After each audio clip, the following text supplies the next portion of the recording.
Just in time for Halloween, top 5 creepy games.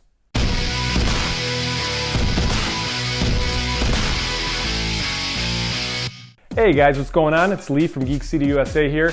Figured this week we kind of talk about the top 5 creepy games. It's Halloween season, so I think a lot of people are going to be playing a lot of creepy stuff tis the season. So first I want to start off by saying this is not an all-inclusive list. I know I'm probably going to miss some games that everybody loves. There are a few that I could think of that aren't on this list that probably should be. There's a good reason for it. I either don't have the games or they don't get to the table as often with the group that I play with. But starting off, first I wanted to give an honorable mention.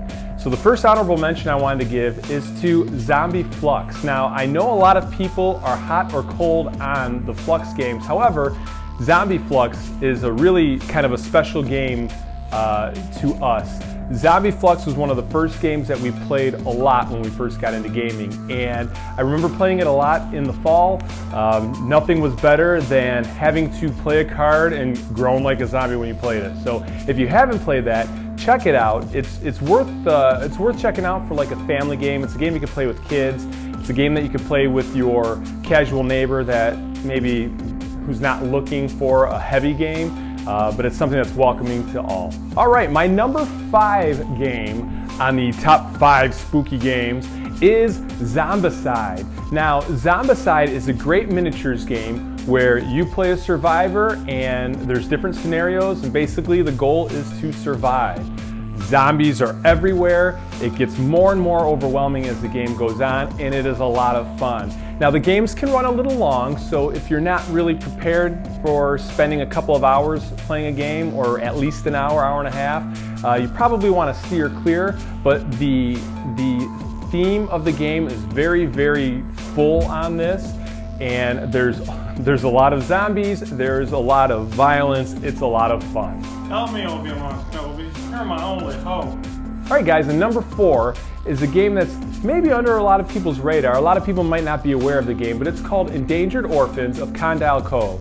Now, Endangered Orphans, you play an orphan, and the whole goal of the game is to not run out of options and die, and to not get eaten by the boogeyman. And to me, nothing says Halloween like steering clear of the boogeyman or some creep trying to give you candy with razor blades in it. In this game, you're moving throughout the town, and you're going from location to location, and you're trying to play cards that are going to take options away from your opponents, so that way they run out of cards, or you force them to kitty corner where they have to flip a card, and hopefully, as their opponent, they get eaten by the boogeyman. So to me, thematically, it's dark, the art is moody, kind of spooky, and I think it's a great game to kind of bring that tension and the creepy fall Halloween season out.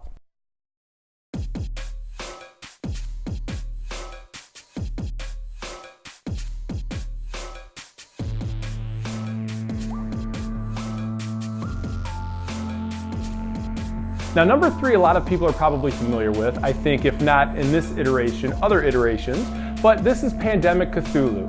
Now I absolutely love the Pandemic game across the board. Everything from base vanilla Pandemic to Pandemic the Cure to obviously Pandemic Legacy. And when Pandemic Cthulhu came out, I almost thought that it would be too much rehashed, but it is not. It is excellent. And the whole aspect of this game, instead of fighting diseases, you are fighting cultists and you are fighting great old ones, and it just drips with theme.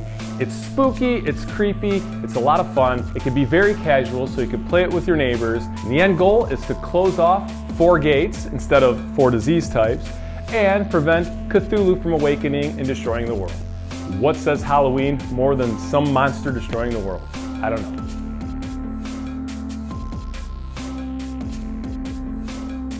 All right, number 2 is one of my personal favorite games. This Fury of Dracula, 3rd edition. Now, Fury of Dracula is a hidden movement game where one person takes on the role of Dracula and the other players take on the roles of investigators. Now, these investigators are very thematic to the lore of Dracula.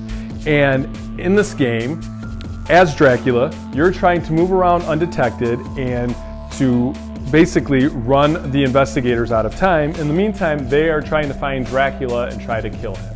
It is a great amount of fun. Now, Fury of Dracula can run a little long, so just be prepared to kind of have a long game night, but it's a lot of fun, and it's there's a lot of pressure as the investigator's trying to find Dracula, and if you're Dracula, just trying to stay one step ahead of them, and nothing is worse than feeling cornered and feeling like, oh, this is it, I'm gonna get killed, they're gonna catch me, I'm gonna lose, and then squeaking out at the last minute and getting away and running away with the victory. It's a great game, and I highly recommend it.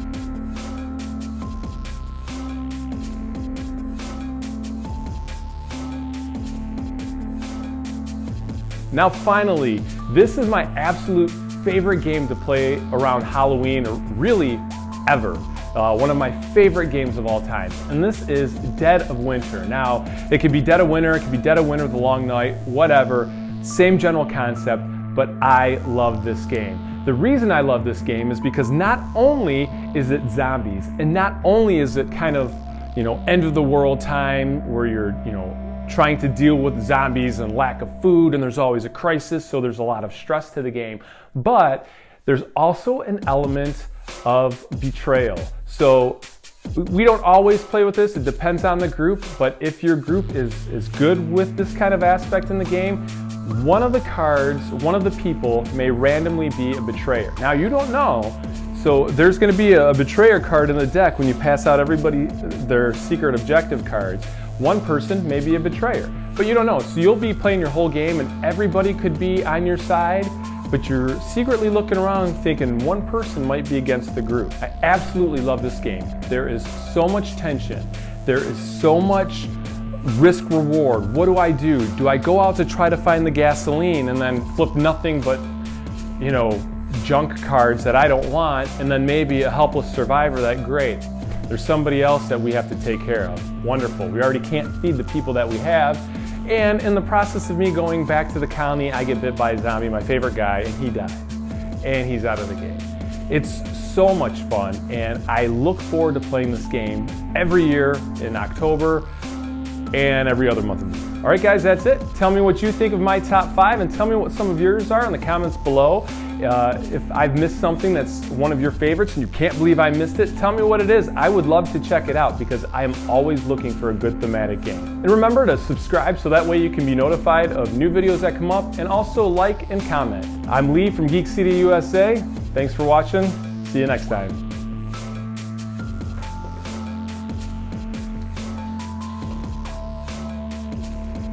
Help me, Obi-Wan Kenobi. You're my only hope.